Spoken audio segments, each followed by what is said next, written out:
Jim, our next question sent to CornyDriveThru at gmail.com from Jamie.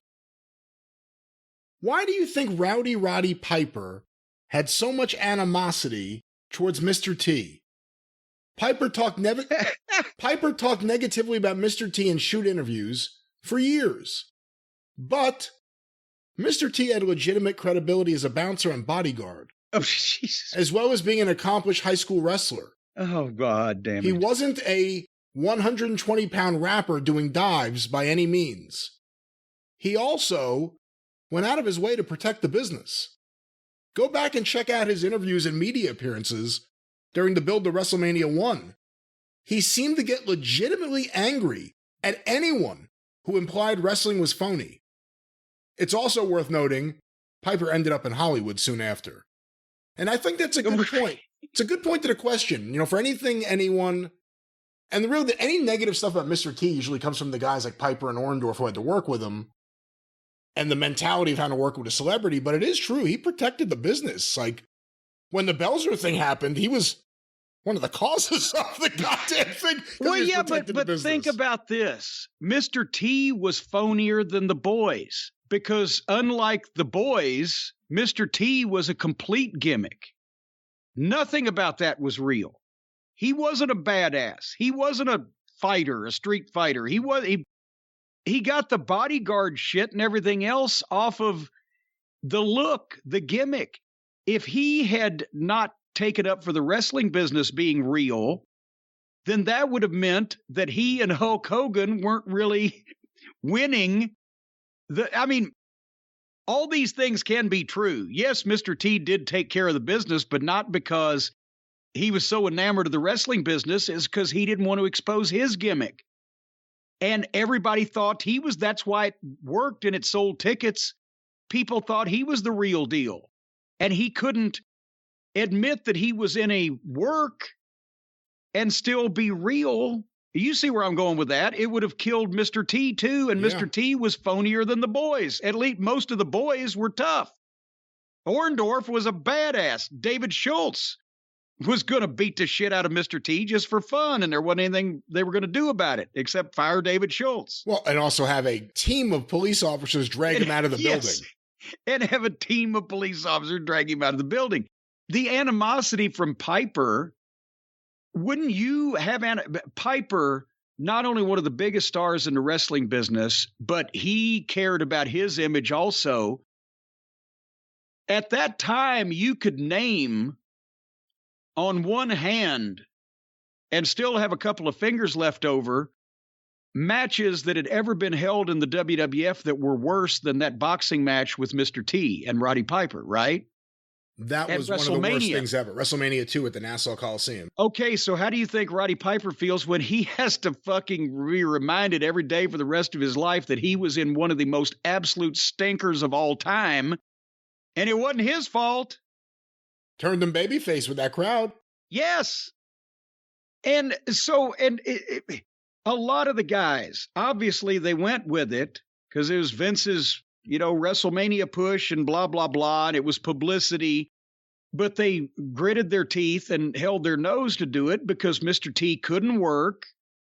The shit was not going to look good the more that he did it. And also he was coming in from another business and making more money than any of them had ever made in their lives in the wrestling business in one night that they were the stars of, because of the weird confluence of events that they happened to find themselves in. So there was jealousy from people that were not on WrestleMania. There was jealousy from people that were underneath him on WrestleMania. This actor, phony actor, that all he is a fucking gimmick. He's not tough in any way, shape, or form. He's going to come in and make more money than they ever pay us, this motherfucker. With Piper, even though he's making main event money because he's working with him, now he's got to go out there and try to do something and stink the joint out with this guy.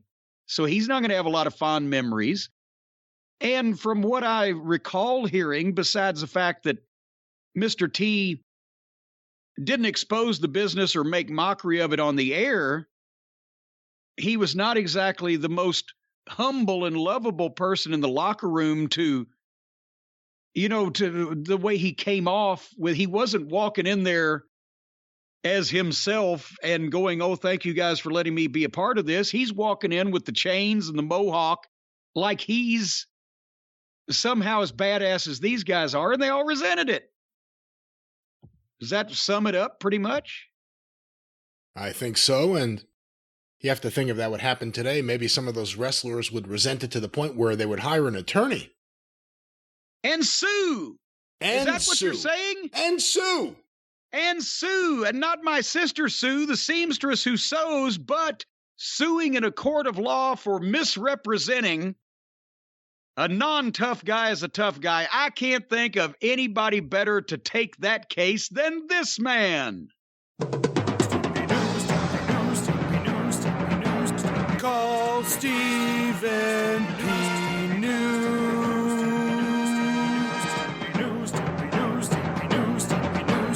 If you need to sue.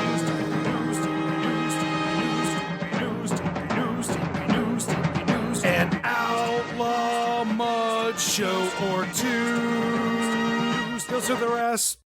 Oh boy, what a drumbeat there, folks. A little known fact, that is the marching band of the high school in War, West Virginia that laid that drum track down specifically for the Stephen P. News spot. NewLawOffice.com, the place to go. 888-692-8084, the number to call. And the only thing we need is you, the plaintiff, as I used to refer to one of my ex-wives. You, the plaintiff, ladies and gentlemen, need to retain the services of New Law Office, Stephen P. New, to navigate you through the treacherous legal waters of the American jurisprudence system. He can deliver you safely to the other side, and you'll have to pay the ferryman, but you'll pay him out of the huge judgment that he has obtained for you against the people who have harmed you, damaged you, infringed or endangered you, or in otherwise made you an unhappy camper. If you've got a legal issue, as we've said before, the consigliere of the cult of Cornette, Stephen P. New himself, and his minions at New Law Office, they are the man and women and children and all kinds of people to talk to in pluralness. They can to be talked to. Without further delay, ladies and gentlemen. They can be talked to. They can be taught, and they will answer back in English or another language that you are conversing in, because that's the kind of people they are. And we've even mentioned before, we've gotten so many tweets and so many emails that Stephen himself actually called them back to aid with their problem. He may have a problem doing that for the next couple of weeks. He's in a couple of major trials, but more judgments are being handed down, and Stephen P. New is getting more people the compensation they deserve. You can be one of those more people if you call 888-692-8084 or visit newlawoffice.com.